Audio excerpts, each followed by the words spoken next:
Assalamualaikum warahmatullahi wabarakatuh. Perkenalkan, saya Aziza Febrianti, NIM 2030502141, kelas Bimbingan dan Penyuluhan Islam 252E. Mata kuliah pengantar psikoterapi dengan dosen pengampu Haji Hendra Wijaya, SAG MPDI. Baiklah, saya akan memaparkan presentasi yang sudah saya buat dengan menggunakan PowerPoint. Dan baiklah, kita akan melanjutkan slide pertama, yaitu historis psikoterapi. Historis psikoterapi adalah penyembuhan masalah mental awalnya memakai kekuatan tertentu seperti ilmu gaib, tahayul di luar akal sehat yang dimiliki oleh sesepuh, orang pintar, sampai tokoh agama mewarnai cara-cara penyembuhan berabad-abad yang lalu. Bahkan masih ada hingga kini. Berabad-abad kemudian, tokoh seperti Aristoteles dan Hippocrates dikenal sebagai bapak kedokteran modern pada zaman Yunani kuno. Mereka menggunakan teknik psikoterapi untuk menangani penderita sakit jiwa seperti rekreasi, istirahat, pantang makan, pemijatan, dan latihan fisik. Psikoterapi berawal dari upaya menyembuhkan pasien yang menderita penyakit jiwa. Berabad-abad yang lalu, orientasi mistik, upaya mengusir roh jahat dengan cara tidak manusiawi seperti mengisolasi, mengikat, memasung, dan memukul. Philip Pinel melakukan pendekatan bersifat manusiawi yang berorientasi kasih sayang atau love-oriented approach, mendirikan Asylum. Anton Mesmer mempergunakan teknik hipnosis dan sugesti. Teknik hipnosis kemudian digunakan oleh Jean-Martin Charcot dan Paul Dubois merumuskan dan menekankan peranan penting teknik berbicara atau speech technique talking cure yang digunakan kepada pasien. Paul Dubois tercatat sebagai the first psychotherapist. Joseph Byrne, senior dari Sigmund Freud, dan Sigmund Freud menggunakan teknik hipnosis dan teknik berbicara dalam upaya menyembuhkan pasien-pasien histeria. Pada Byrne, talking cure dilakukan terhadap pasien dalam keadaan hipnosis. Pada Sigmund Freud, talking cure dilakukan terhadap pasien dalam keadaan sadar atau cikal bakal lahir psikoanalisis.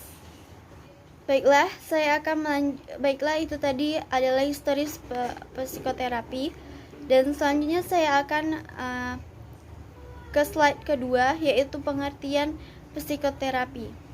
Psikoterapi secara etimologis mempunyai arti yaitu psyche, yang artinya jiwa, dan terapi yang artinya merawat.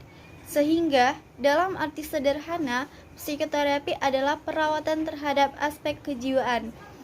Istilah psikoterapi atau psikoterapi mempunyai pengertian yang cukup banyak dan kabur, terutama karena istilah tersebut digunakan dalam berbagai bidang operasional ilmu empiris seperti psikiatri, psikologi, bimbingan dan penyuluhan atau guidance and counseling, kerja sosial atau case work, pendidikan, dan ilmu agama.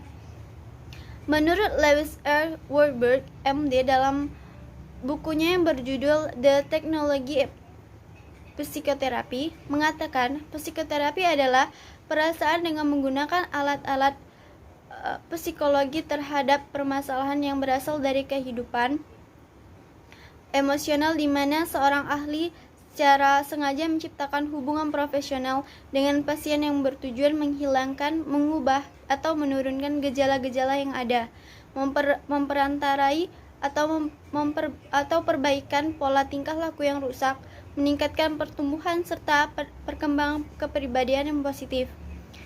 Psikoterapi adalah suatu interaksi sistematis antara klien dan terapis yang menggunakan prinsip-prinsip psikologi untuk membantu menghasilkan perubahan dalam tingkah laku, pikiran dan perasaan klien supaya membantu klien mengatasi tingkah laku abnormal dan memecahkan masalah-masalah dalam kehidupan atau berkembang sebagai seorang individu.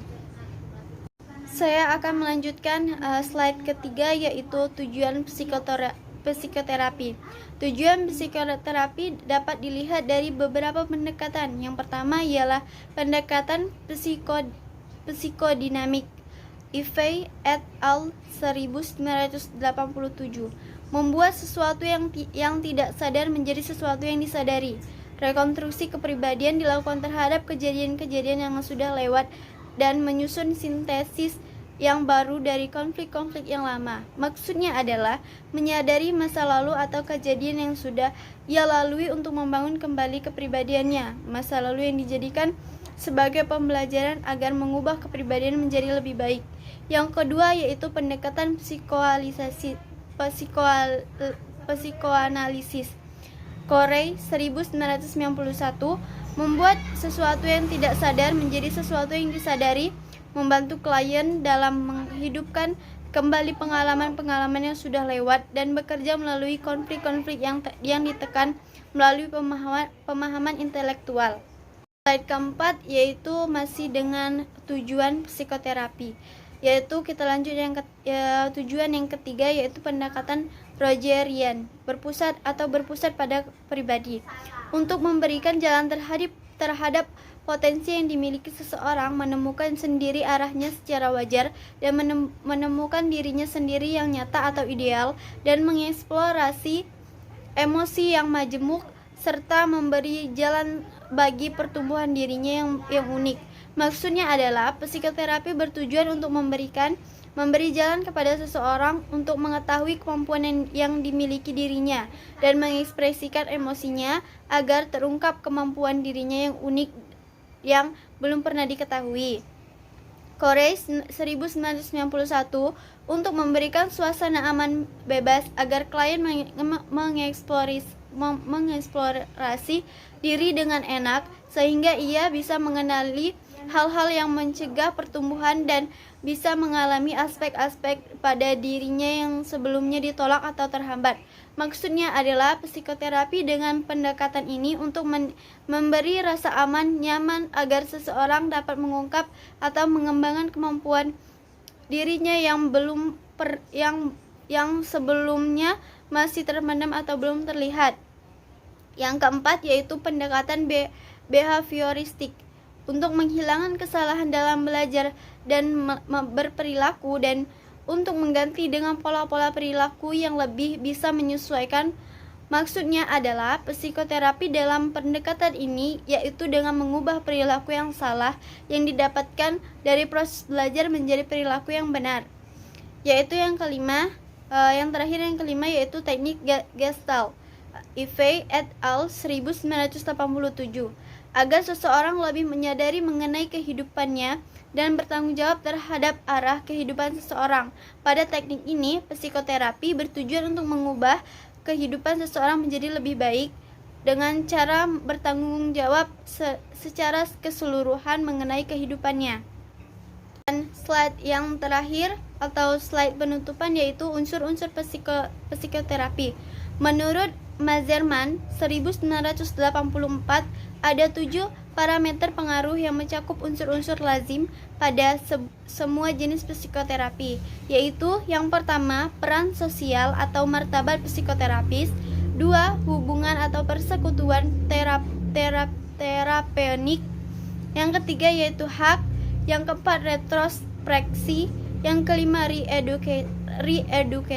reedukasi, yang keenam rehabilitasi, yang ketujuh resosialisasi dan rekapitulasi. Unsur-unsur psikoterapik dapat dipilih untuk masing-masing pasien dan dimodifikasi dengan berlanjutnya terapi. Baiklah, itulah slide yang terakhir yang bisa saya paparkan. Terima kasih atas perhatiannya. Wassalamualaikum warahmatullahi wabarakatuh. Jangan lupa subscribe.